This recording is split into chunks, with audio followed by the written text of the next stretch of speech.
So this video is on the Brook Spence post-fight.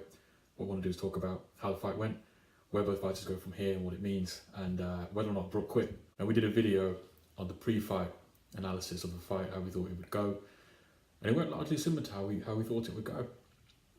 We did say that Errol Spence, he would try and walk Brook down, and he would try and be going for the knockout because he didn't want to leave it in the hands of the judges.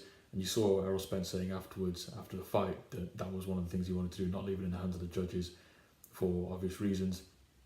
So we knew he was going to try and walk Brook down, but we also said to you guys in our video that he would struggle because Golovkin struggled. And Golovkin's a lot bigger than Spence is.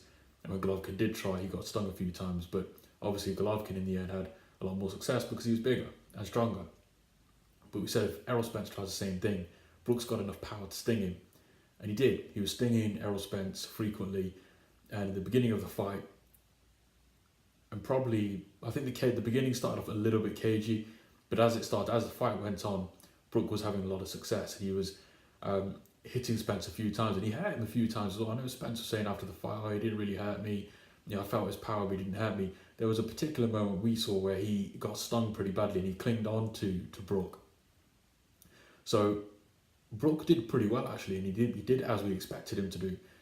The only problem was, of course, was that as the fight went on, it was kind of strange because Brook, one moment he was fine. In about the sixth round, he was doing fine. He went out when the round ended. He comes back out and suddenly he's knackered. Now some people are saying, oh yeah, it was accumulation of the body shots. Some people are saying it was the weight cut. We think it was probably the weight cut, only because it wasn't just Brook getting tired. His power had gone as well. I mean, you saw one of the effective things for Brook was in this fight was his power. He was able to keep Spence at bay because he had a lot of power, and that was noticeable from the beginning of the fight and into the middle of the fight.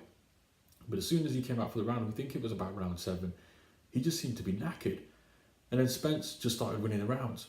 And as I say, Spence realised that his Brook's right hands weren't hurting him anymore, and that was the danger shot. And so he just started, but then at that point he started walking Brook down, and that was something we mentioned in our last video, that if the weight cut affects Brook, then Spence is going to have an easy job. And it seems though that was what affected him. We now know after the fight that it's also a broken orbital bone, and it's not the same one as he did in the Golovkin fight, it's the other one.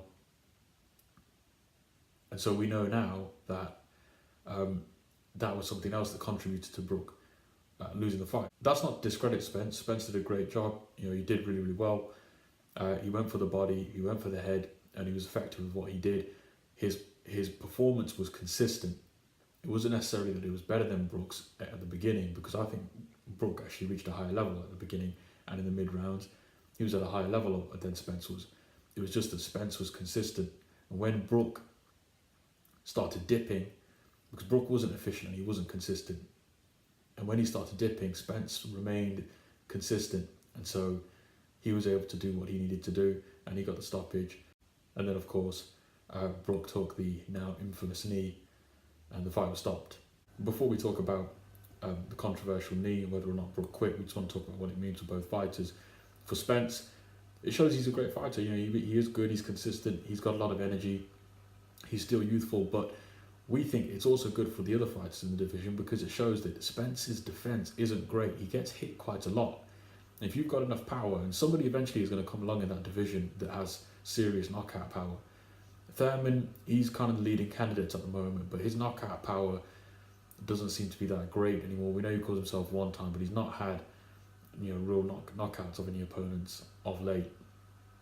And Spence, one of the advantage Brooks had in this fight was that he was much bigger, and he always had that advantage in the welterweight division, that he was just bigger than guys because he's got a dense frame. But Thurman doesn't seem to have that sort of dense frame to him, so you know, he might struggle with Errol Spence. And we don't really see anybody in the welterweight division other than Brook causing Spence that many problems right now, not even Manny Pacquiao. But the fight that we do think would be interesting is if Terence Crawford moves up, which he eventually might do. Hopefully by that point in time Errol Spence hasn't moved up.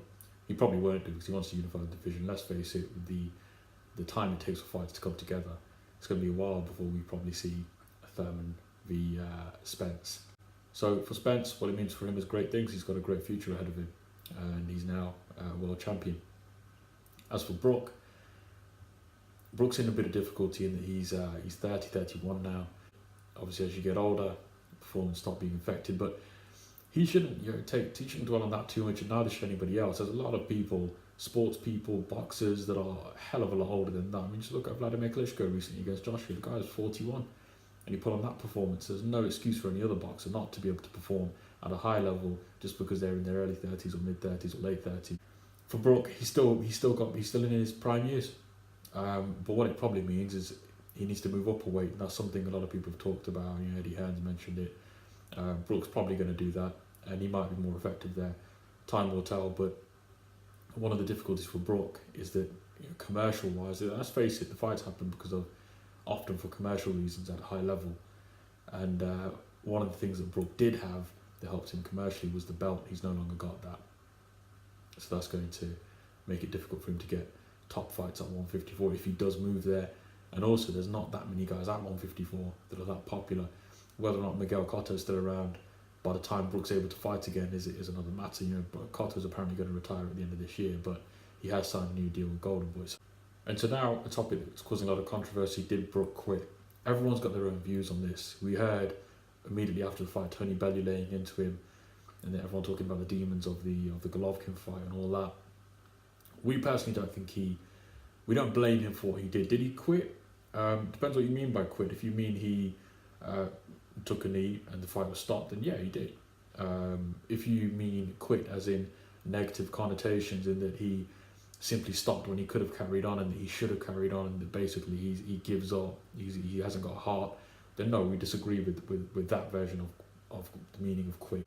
And we say that because the guy had a broken orbital bone. If any of you have ever been in a fight, it's very, very easy to watch boxing on TV. You see these padded gloves and you think, oh, how much can that hurt? You're watching them hitting each other's bodies and you're thinking, right, you can't see any visible bruising. Sometimes you can't see any blood, especially with Kell Brook's injury. You see a bit of swelling, but you think, no, that's not too bad. Surely they can carry on after 11 rounds. But what you don't see until you start fighting, because we used to think like that as well. I personally used to think like that. That it can't hurt that much. You can't see visible injury, so it can't be that bad.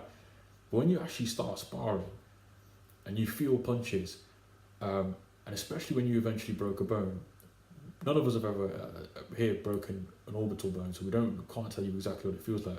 We have had I've broken a nose in sparring, and when that happens, your body immediately panics because your body isn't used to that injury occurring.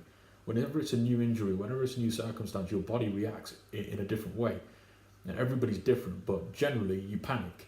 And it's the same with any situation in life. If there's a fire in your house, you're going to panic because it's not an everyday situation. Whenever it's something new, your body has to, your mind has to process what the hell's going on. And it's because it's a new thing, it's not used to it. And for me, when I broke my nose and you then I had an unusual amount of blood coming out of my nose, you start panicking, you start thinking, what the hell? And you start becoming defensive, you start worrying what's going to happen. But that was just a broken nose. And that wasn't too bad. But when the way Kell Brook's talking about his orbital bone, you bear in mind it's happened to him in the Golovkin fight. In his last fight, what are the chances of lightning striking twice? This guy's clearly got some real bad luck when it comes to injury. He's been stabbed before, then another series of other injuries. Then he breaks his orbital bone. Then this time around he breaks the other orbital bone. It's crazy bad luck. But when he's describing, he's talking about he's trying to get his eye back into the position. That sounds pretty gruesome. And when that structure around that particular part of the body, which is an essential part, the eye, we imagine it's fair to say you're panicking a lot. So the fact that he's carried on, apparently it happened in about the 7th, 8th round or something. He broke his orbital bone, and then he carried on until the 11th. We don't blame him for doing that, for taking a knee, especially when you've come into that fight with medical professionals, the doctors telling you, look, there's a chance you could have gone blind in that Golovkin fight, and he's got that in the back, probably in the front of his mind in that fight, that damn, I might go blind here. And on top of that, you've got to take into consideration his circumstances. He's got a young child, he's got a partner, and is he really going to go blind in this fight? Is he really going to risk it in a fight? He was at that point in time too knackered to be winning anyway, just so that people like Tony Bellew and other people after the fight will say, oh yeah, he went out on his shield. Those people aren't going to be around in 2 years' time when if the worst case scenario occurred and Brook had carried on and had gone, again in the worst case scenario, blind. Those people aren't going to be around in a year or 2 years or 10 years or 15 years or 20 years when Brook's at home with his family and can't see anymore, and his blindness will still be there. That's not going to come back unless technology develops to a radical extent, but that's probably not going to happen. So his eyesight probably isn't going to come back. And people like Tony Bellew and those guys that would be for about a week after the fight giving him props and patting him on the back, they're not going to be around. So we don't blame Brook for doing it. It's the right thing to do. The fight, from a viewing perspective, we'd all had almost an entire fight of action. The people that bought the pay-per-view got their money's worth largely. It was only going to go on another round more. So, in our view, Brook did the right thing. We don't think he quit. And don't also forget, for those of you who are saying that he quit, Brook didn't have to take this fight against Errol Spence. There are a hell of a lot of champions in his division, and ex-champions and people that just have a high profile that could have fought Spence but don't want to fight him because they were all too scared. And Dominic Ingle made a good analogy when he was in the press conference about being at school and everybody sees that kid they don't want to fight, so they start sending their mates up to see how they get along, see how they fare, and if they win then great, they can also do it next time, but if they lose and they think, good, glad it wasn't us. So it would have been very easy for Brook to turn around and say, I'm moving up to 154, I'm not going to fight Errol Spence, I'm going to vacate my belt and take another challenge. That would have been the easy thing to do, but he didn't. He wanted to prove everyone wrong, so I'm going to fight this guy that everyone fears. I'm going to be the guy to go and fight him and try and beat him, and he did very, very well in doing that. We think he would have won the fight if he didn't gas out, and of course didn't break his bone. And now everyone else is going to be looking at that fight, using Carol Brook as their guinea pig effectively to now gauge how they fight him going into the future. So you've got to give Carol Brook a lot of props before even taking the fight, because a lot of guys wouldn't have. But anyway, guys, thanks for watching. Leave your comments below if you agree or disagree, and explaining why. And as always, anything we say in these videos are just our opinions.